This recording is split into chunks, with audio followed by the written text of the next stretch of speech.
Вакцинация сельскохозяйственных животных – надежный способ профилактики болезней.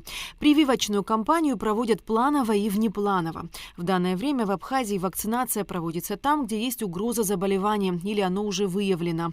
Ближе к апрелю начнется массовая вакцинация. По плану нам предстоит вакцинации против таких заболеваний, это весеннее против пастереллеза, эмфизематозного карбункула. В каждом районе есть свое количество необходимое, которое нужно проводить. Это в отношении крупного рогатого скота имеется в виду. Но кроме того, много другой работы.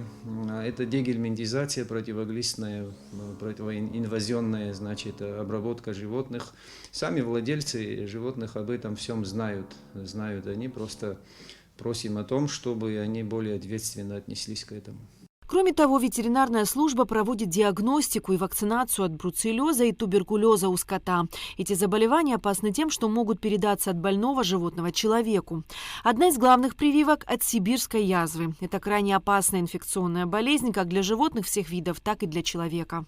Этот микроб, он относится к капсулообразующим. Образуя капсулу, сохраняет себя в природе длительное время. Это не десятилетиями, а столетиями сохраняет себя. У нас в земле обязательно есть споры сибирской язвы.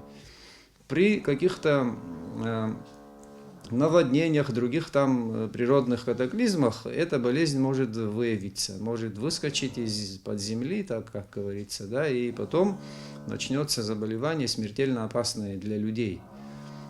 Поэтому во всем мире, во всем цивилизованном мире против сибирской язвы проводится вакцинация. И мы здесь не исключение. Большую опасность для нашей страны представляет нелегальный ввоз животных из Грузии. В частности, большой урон животноводам может нанести чума мелких жвачных животных, в числе которых козы.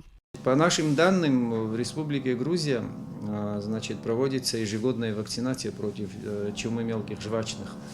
Что говорит о том, что у них либо эта болезнь была в недавнем прошлом, либо есть непосредственная угроза. Там близлежащие крупные страны есть, там, где очень сильно развито овцеводство. Мы всегда исходим из того, что этот сказал, что он привез овцу, либо коз с Гала. А Гал, откуда в Гал проникает?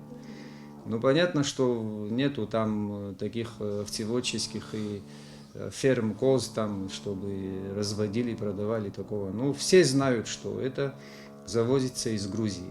Но ничего не делается для того, чтобы это остановить. В данное время действует план ветеринарных мероприятий, разработанных в начале года.